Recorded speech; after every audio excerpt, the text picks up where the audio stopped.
은혜로 우리 교회가 50주년을 맞게 되었습니다. 52주년이 되죠. 오늘 우리 교회 생일이라고 우리 여전도 회원들께서 여러분 나가실 때에 아주 맛있는 그런 떡을 하나씩 드릴 겁니다. 놓치지 말고 하나씩 받아가시면 감사하겠습니다. 그리고 오늘 예배에 나오신 우리 사랑하는 모든 성도들, 하나님의 각별하신 은혜와 축복이 임하기를 축원합니다. 축원합니다.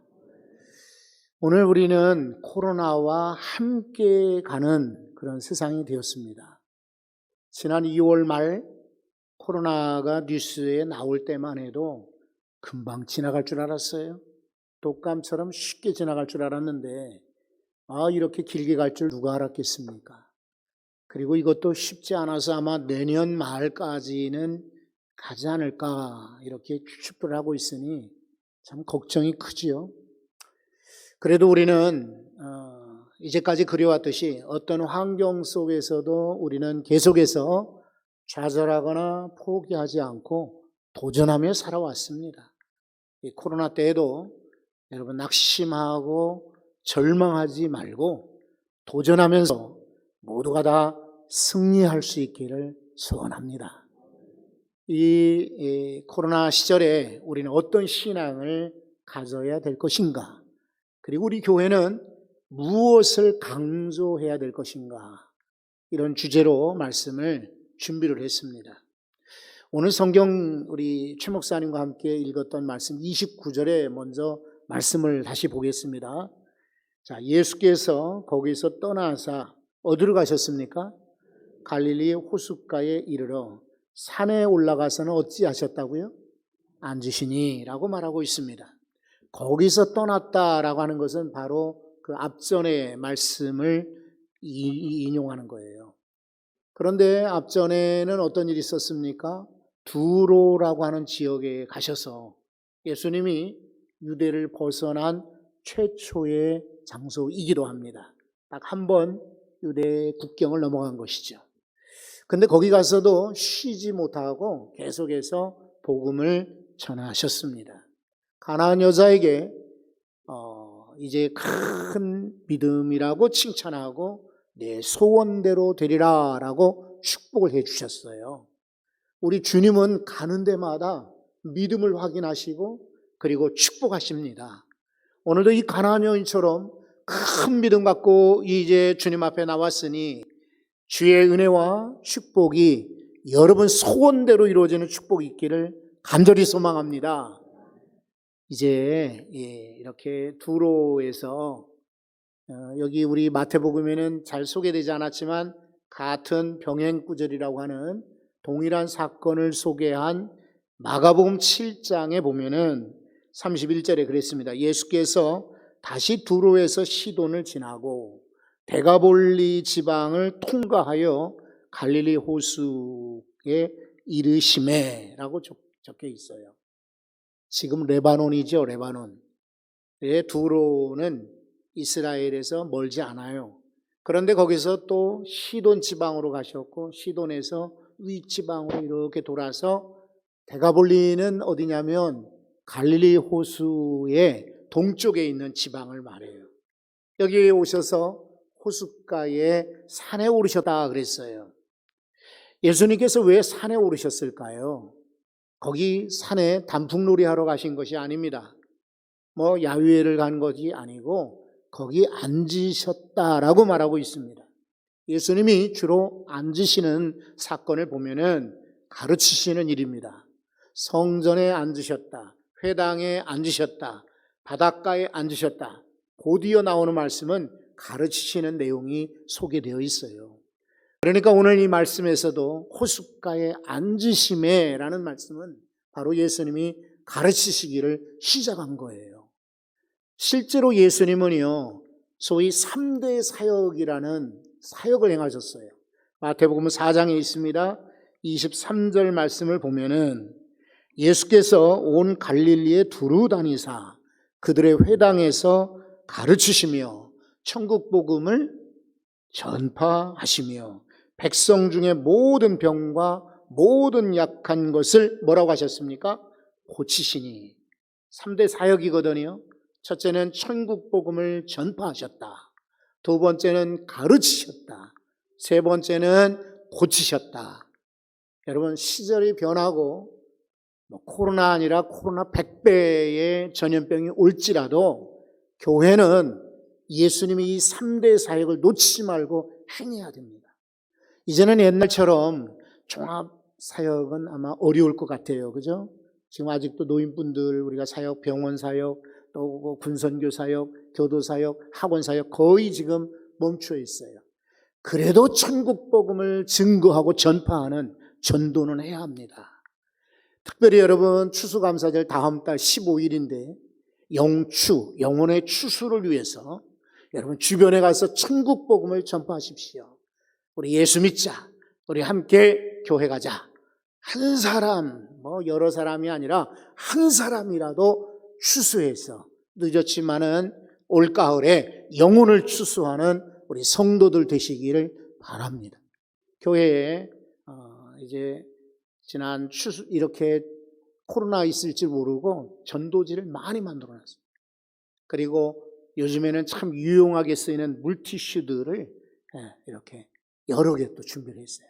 그러니까 혹시 관심 있거나 전하고자 하는 분들은 이제 교육자분들에게 요청하셔서 전도지 이렇게 가져가십시오. 그리고 물티슈도 가져가서 전파하시는 거예요. 그리고 예수님은 가르치셨다고 그랬잖아요. 예수님의 사역 대부분은 가르치시는데 몰두했어요. 그리고 마지막 때 유언, 최후의 유언, 그리스도인의 대사명이라고 불리우는 마태복음 28장 20절에도 이렇게 되어 있어요. 볼지어다 내가 너희에게 분부한 모든 것을 가르쳐 지키게 하라. 볼지어다 내가 세상 끝날까지 너희와 항상 함께 있으리라 하시니라. 다른 것이 아니에요. 가르쳐 지키게 하라. 이것이 바로 주님이 교회와 성도들에게 주신 사명입니다. 우리 교회가 52주년이 지나서 60주년, 70, 80, 100주년이 될지라도 우리 교회는 잘 가르치는 교회.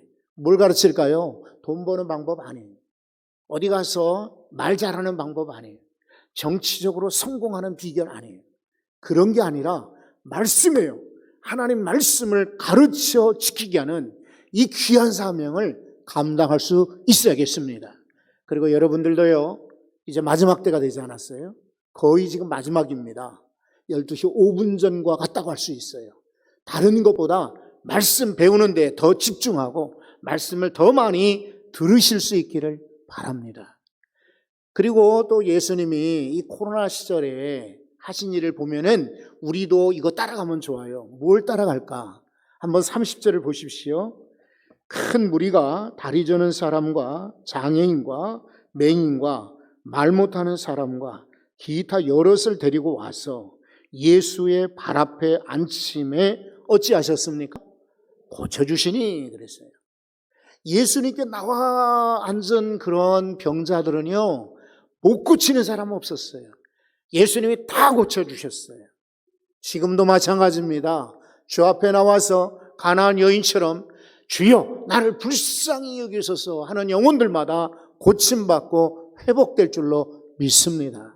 교회는 이 세상 병원에서 고치지 못하는, 그렇죠? 영적인 질병을 고치는 곳이 교회입니다. 마음의 병도 바로 주님이 고쳐주십니다. 질병을 나는 맨날 아파. 나 아프니까 어쩔 수 없어.